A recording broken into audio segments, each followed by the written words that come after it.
Hey, welcome. Can I ask you something? Please drop it in the comment section. Must you eat salt? Because honestly, the very thing that makes our food taste good, that little white sprinkle right here, might actually be killing us slowly in this generation. Yeah, you had me right. So today, we'll want to dive into the new WHO guideline on low sodium salt substitutes.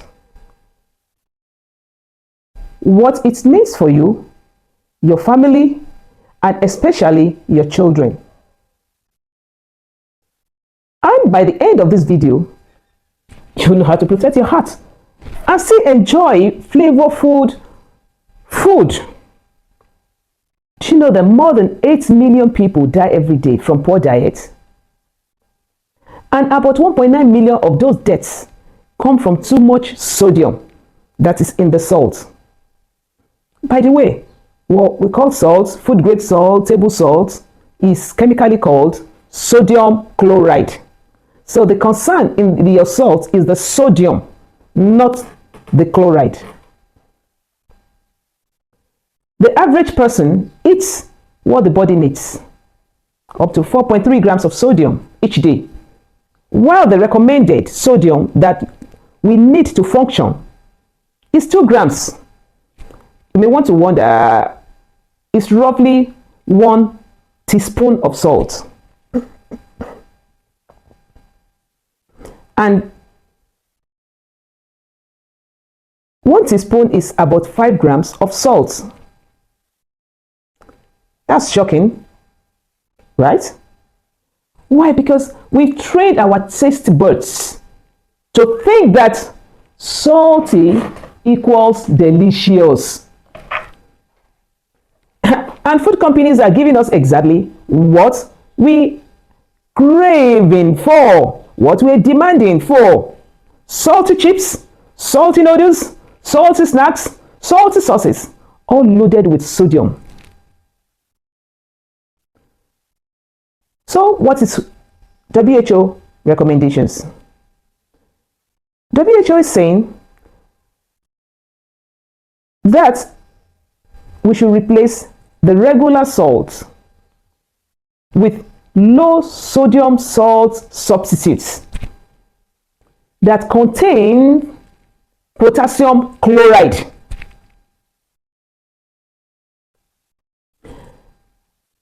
WHO recommends, and I've stated that with available researches, that this simple switch can lower blood pressure by 5 mmg per mercury. Forget about that.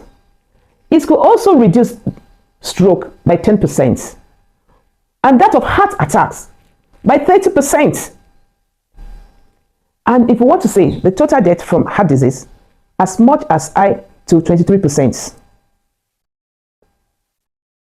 Impressive, right? But wait, despite the WHO recommendation, this recommendation is not for everyone.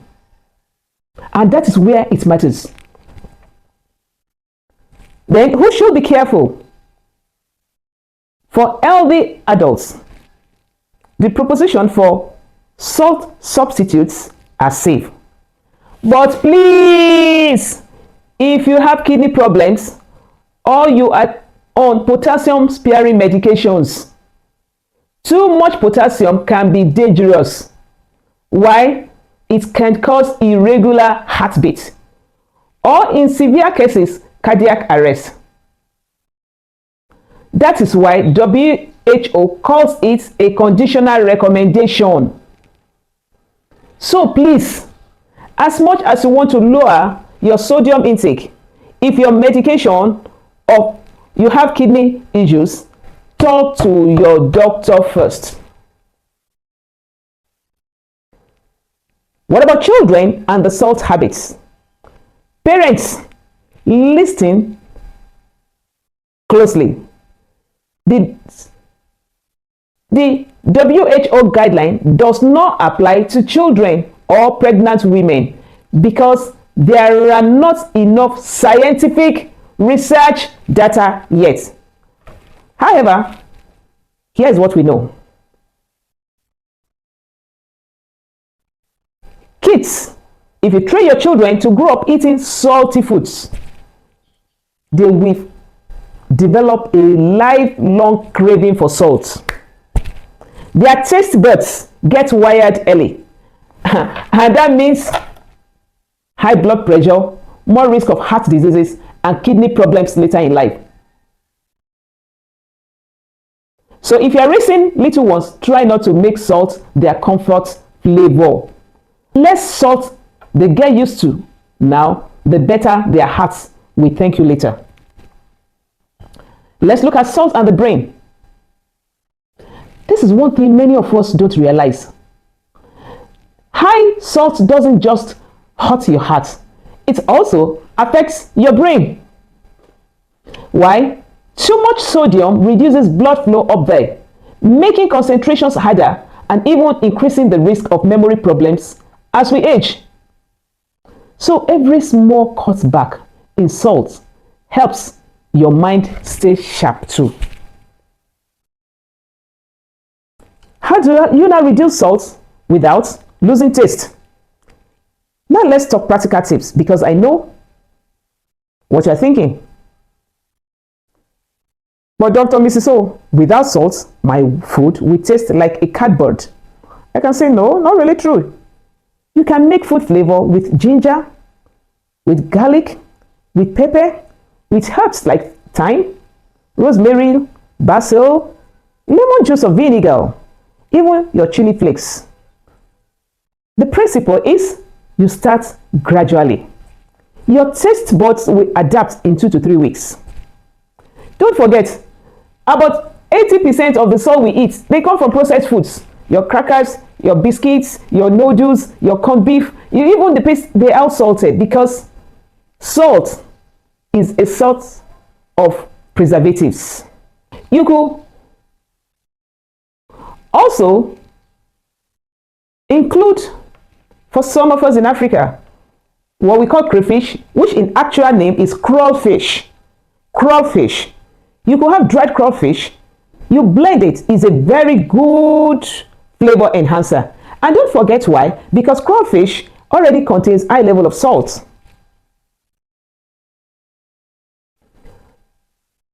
The question is, are salt substitutes a magic fix? No. And WHO is clear about that. Salt substitutes are one tool, not a license to eat more salty snacks, because some of them don't contain iodine, which is vital for preventing goiter and supporting brain development, especially in kids. So when you buy, check the label. So what's our take home today? So do we need salt? Yes, but only a tiny bit, less than 1 teaspoon a day in whatever we eat. The rest is habit, marketing, and culture. Switch to lower sodium salt, even if you are healthy. Avoid it if you have kidney problems. And please raise children on flavor, not sodium. Our taste buds can change. Our hearts can heal. And a world with less salt is a world with more life. If this opened your eyes, give this video a thumbs up.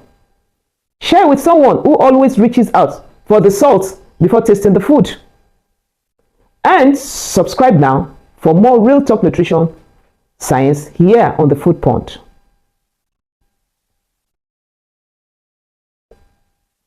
Until then, stay curious, stay healthy, and maybe go a little lighter on that salt today.